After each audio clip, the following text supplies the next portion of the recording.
I've been working night shifts at a local library in my town for almost 2 years now. It's a quiet job, perfect for a student like me who needs the extra time to study or just enjoy the silence. The library is 2 stories tall, filled with endless rows of books and the occasional visitor looking for a late-night read or a place to study. I've always felt comfortable here, surrounded by the serene atmosphere of literature and knowledge. However, one night changed my entire perception of working alone. It was a typical Thursday night, and I was scheduled to work until 2 a.m.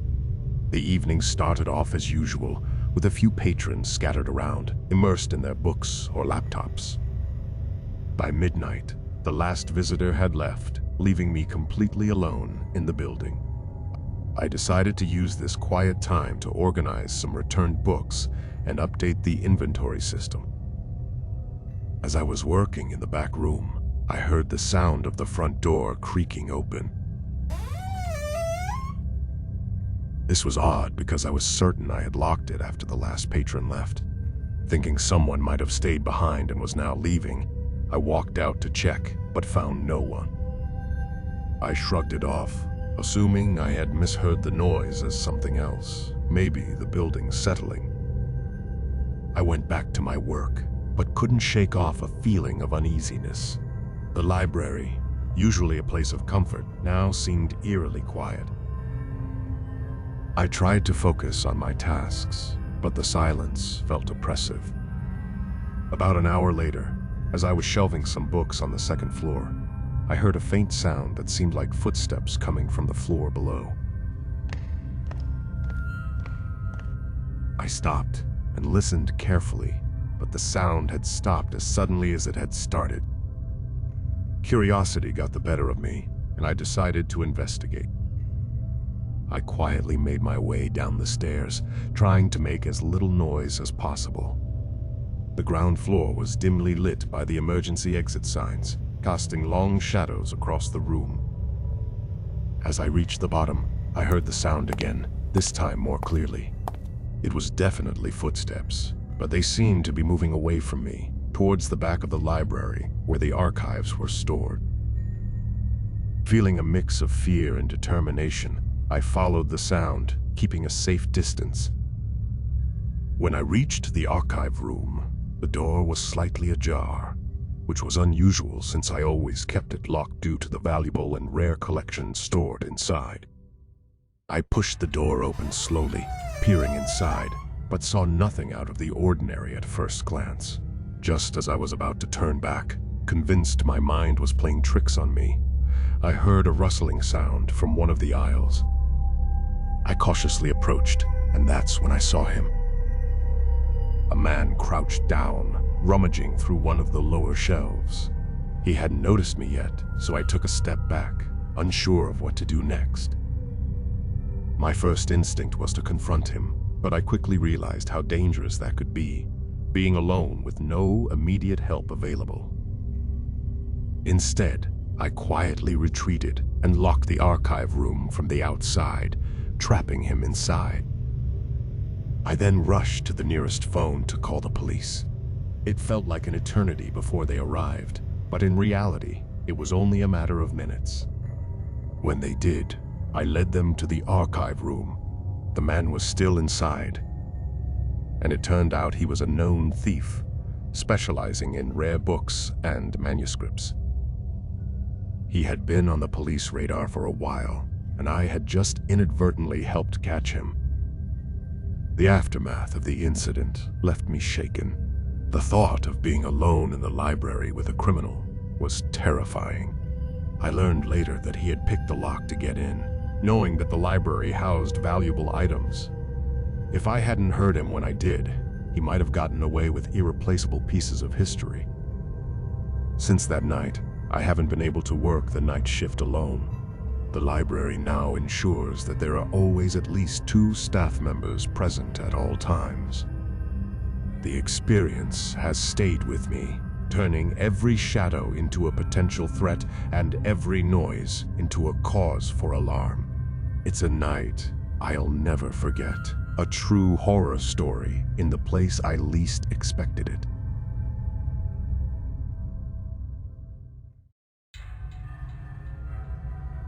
I've never been a fan of working night shifts, but when you're fresh out of college, you take what you can get.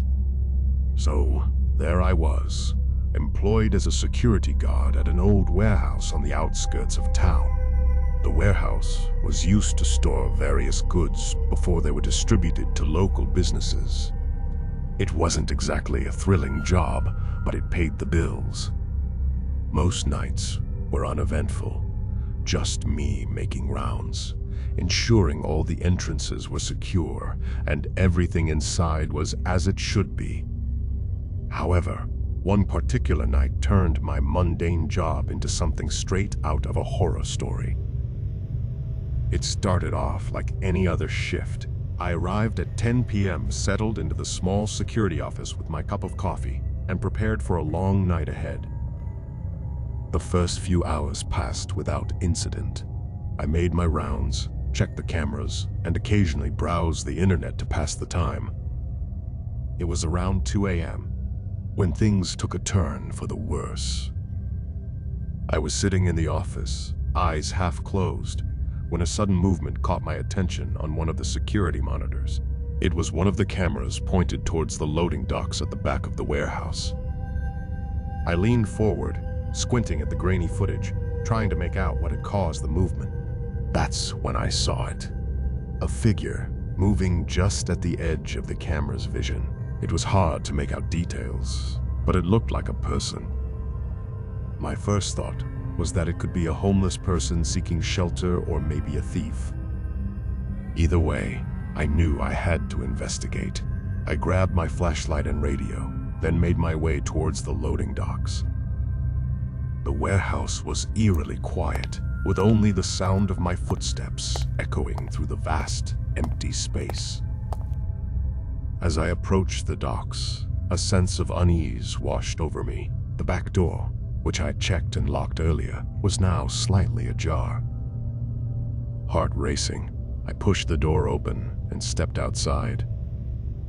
The loading dock was deserted, with no sign of the figure I'd seen on the camera. I swept my flashlight across the area, the beam cutting through the darkness, but still nothing.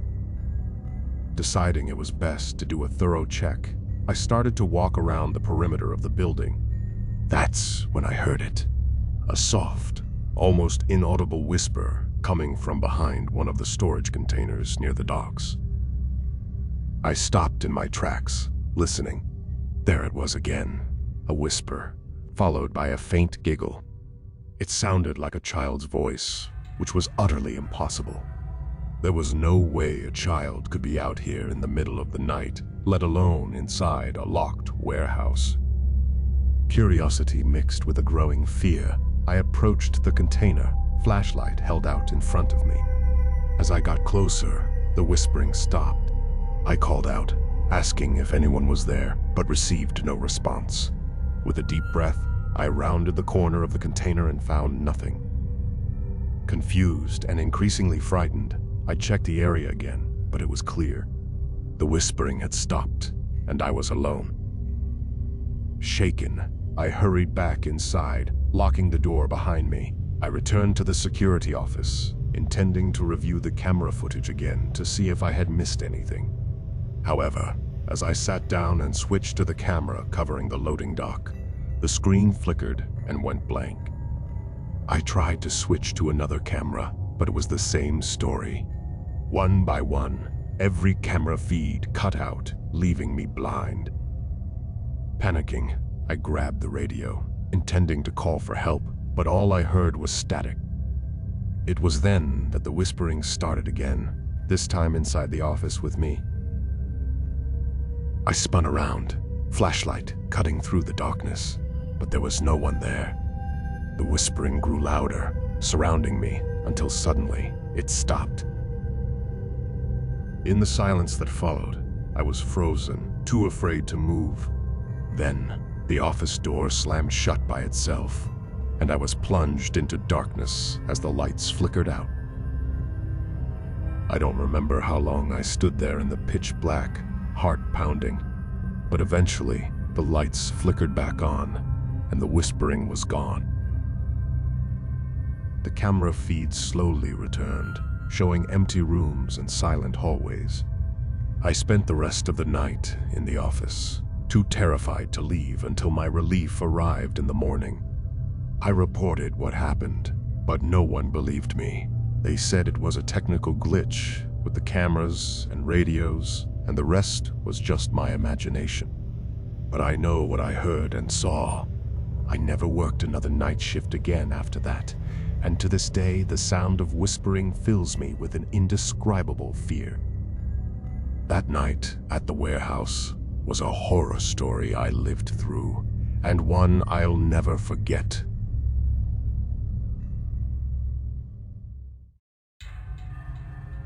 Last year, I landed a job as a security guard at a remote construction site.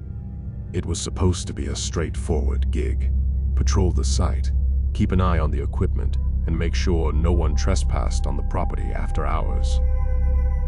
The site was located on the outskirts of town, surrounded by dense woods, making it isolated and, honestly, a bit unsettling at night.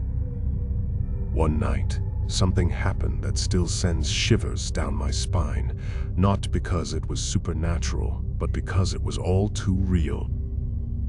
My shift started as usual at 10 p.m. The site was silent, with only the occasional rustle of the wind through the trees and the distant sound of nocturnal animals. I made my first round without incident, checking the perimeter fence and the locked equipment sheds.